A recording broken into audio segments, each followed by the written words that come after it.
எல்லாருக்கும் வணக்கம். இன்றைக்கி செவ்வாய்க்கிழமை காலையில் எழுந்திரிச்சு வீடெல்லாம் துடைச்சி க்ளீன் பண்ணி பூஜை சாமான்லாம் தேய்ச்சி எல்லாத்தையும் ஃப்ரெஷ்ஷாக வச்சாச்சு. இன்றைக்கி சின்னதாக முருகருக்கு ஒரு அபிஷேகமும் ஒரு பூஜையும் பண்ணலாம் அப்படின்னு ஒரு குட்டி ஐடியா காலையிலேயே. ஸோ முருகரெல்லாம் குளிக்க வச்சு நல்லா ஃப்ரெஷ் ஆகியாச்சு, குங்குமஞ்சள் ரெடி பண்ணியாச்சு. எப்போவுமே கஷ்டம் வரும்போது இந்த ஃபேஸையோ இந்த வேலையோ பார்த்தா அந்த நேரம் அந்த கஷ்டம் கண்டிப்பாக கடந்து போகும். இது என்னோடய முழு நம்பிக்கை.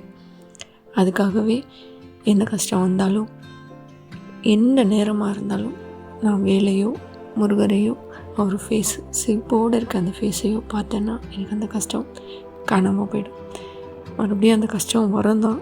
ஆனால் இங்கே பாருங்கள், இந்த சிரித்த முகத்தை பார்க்கும்போது அந்த நேரத்தில் எப்படிங்க அந்த கஷ்டம் நமக்கு ஞாபகம் வரும்.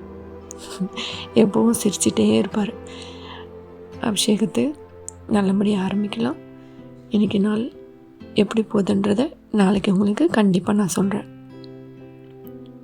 நான் இந்த ஜேர்னியை ஏன் ஸ்டார்ட் பண்ணுறேன் அப்படின்னா, என்ன மாதிரி நிறைய பேர் எந்த பக்கம் போகிறது, அடுத்து என்ன பண்ணுறது, லைஃப்பில் என்ன நடக்கும் அப்படின்னு தெரியாமல் நிறைய பேர் சிஸ்டர்ஸ் பிரதர்ஸ் எல்லாருமே இருப்பீங்க. அவங்க எல்லோரும் இதை பார்த்து என்னோடய ஜேர்னி எப்படி முருகரோடு ஸ்டார்ட் ஆகுது அப்படின்றத நீங்கள் தெரிஞ்சுக்கணும். அதாவது கடவுள் இருக்கார் அப்படின்றத நம்பணும் அப்படின்றத நான் சொல்ல வரேன். என்றைக்குமே அவர் இருக்கும்போது நமக்கு என்ன கஷ்டம் வந்தாலும் அது கடந்து போகிறதுக்கான வழியும் அவர் கண்டிப்பாக நமக்கு கொடுப்பாரு. அதை நான் முழுசாக நம்புகிறேன். என்ன மாதிரி கஷ்டப்படுறவங்களும் இதை நம்பணும் அப்படின்னு நான் வேண்டி கேட்டுக்கிறேன். ஏன்னா அவர் இல்லாமல் எந்த நிலைமையிலையும் நம்ம மீண்டும் வர முடியாது. ஏதோ ஒரு ஆசீர்வாதம் கண்டிப்பாக யார் மூலயமா வச்சு நமக்கு கிடைக்கும்.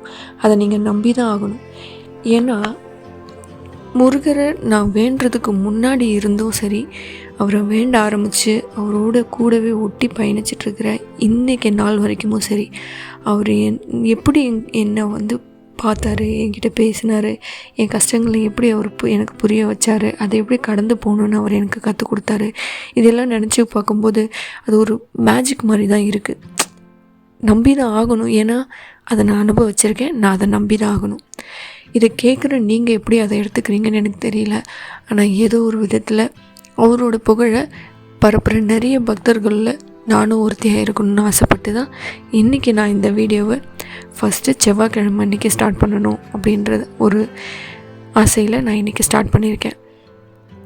கண்டிப்பாக இந்த கஷ்டத்துலேருந்து இப்போ உங்களுக்கு இருக்கிற கஷ்டத்துலேருந்து நீங்கள் மீண்டு வர ஏதோ ஒரு வழி உங்களுக்கு கிடைக்கும். நான் அவரை ஒரு சிலையாக மட்டும்தான் வச்சு அவரை வழிபட ஆரம்பித்தேன். முதல்ல வழிபட ஆரம்பிக்கும்போது அதுக்கப்புறம் தான் இந்த குட்டி முருகர் பக்கத்தில் இருக்கார் பார்த்திங்களா, பாலமுருகர், அறுபடை வீடு முருகர், பின்னாடி பெருசாக வள்ளி தெய்வனோட அவர் எனக்கு காட்சி கொடுத்தது. இதெல்லாம் அவர் என் கூட இருக்கிறதுக்கு ஒரு அறிகுறி அப்படின்னு நான் நம்பினேன். வாரம் வாரம் சிறுவாபுரி போகணுன்னு ஆசைப்பட்டேன். ஆனால் நான் ஃபஸ்ட்டு டைம் சிறுவாபுரி போனது எங்களோட கல்யாண நாள் அன்றைக்கி, 4வது வருஷ கல்யாண நாள் அன்றைக்கி நாங்கள் சிறுவாபுரி போனோம். ஆனால் அதுக்கப்புறம் அவரை பார்க்குற வாய்ப்பு எங்களுக்கு கிடைக்கல. அடுத்தது 2025 போச்சு. 2026 மறுபடியும் நாங்கள் எங்கள் கல்யாண நாள் அன்றைக்கி சிறுவாபுரி போகணும் அப்படின்னு ஆசைப்பட்டோம் வருஷத்தோட ஆரம்பத்தில்.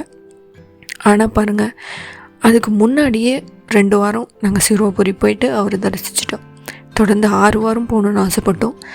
6 வாரத்தை தாண்டி போன வாரத்தோடு 9 வாரம் நாங்கள் அவரை தொடர்ந்து தரிசிச்சிட்டோங்க. கண்டிப்பாக அவரை பார்க்கணும் அப்படின்னு நம்ம நினச்சா மட்டும் போதாது, நம்மளை அவர் பார்க்கணும் அப்படின்னு அவர் நினச்சாதான் நமக்கு இந்த ஆசீர்வாதம் கண்டிப்பாக கிடைக்கும். எத்தனை பேருக்கு இது அமைஞ்சிருக்குன்னு தெரியல.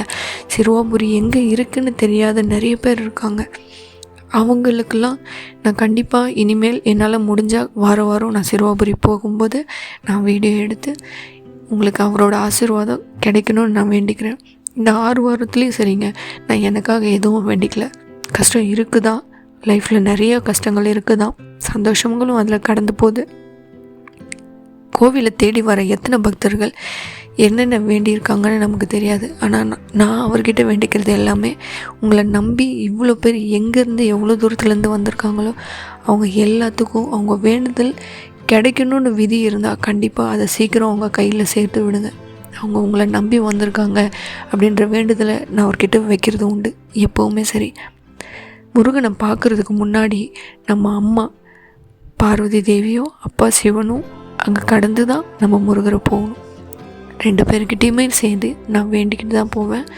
அடுத்தது முருகரை பார்க்கும்போது நல்லது நடக்கணும், எல்லோரும் நினைக்கிறது நடக்கணும், அவங்களுக்கு எந்த விதத்துலையாவது நீங்கள் உதவி பண்ணணும் அப்படின்னு நான் வேண்டிட்டு தாங்க வரேன். கண்டிப்பாக உங்களோட வேண்டுதல் ஏதோ ஒரு வழியில் நடக்கும், அதை நம்புங்க. நானும் நம்புகிறேன். கடவுள் உங்களோட எப்பவும் துணையாக இருப்பார். அதே மாதிரி கஷ்டப்படுறவங்களுக்கு உங்களால் முடிஞ்ச உதவியை செய்யுங்க.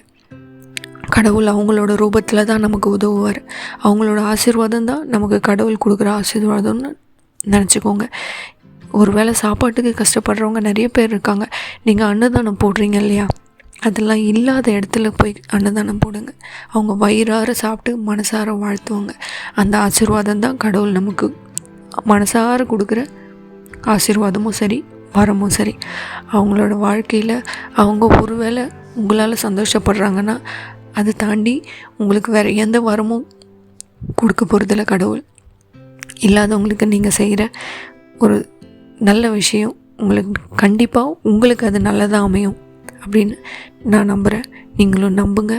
அவர் என்றைக்குமே கைவிட மாட்டார். உங்களை கஷ்டப்படுறவங்கள கை கொடுத்து உதவுங்க. ஒரு வேளை சாப்பாடு கொடுங்க, அது போதும். கஷ்டத்துலேயே இருக்குமேன்னு எப்போவுமே நினச்சி அதையே எண்ணி கஷ்டப்படாதீங்க. ஏதோ ஒரு வழியில் அவர் உங்களுக்கு உதவி செய்வார் கண்டிப்பாக. அபிஷேகம் நல்லபடியாக முடிஞ்சது.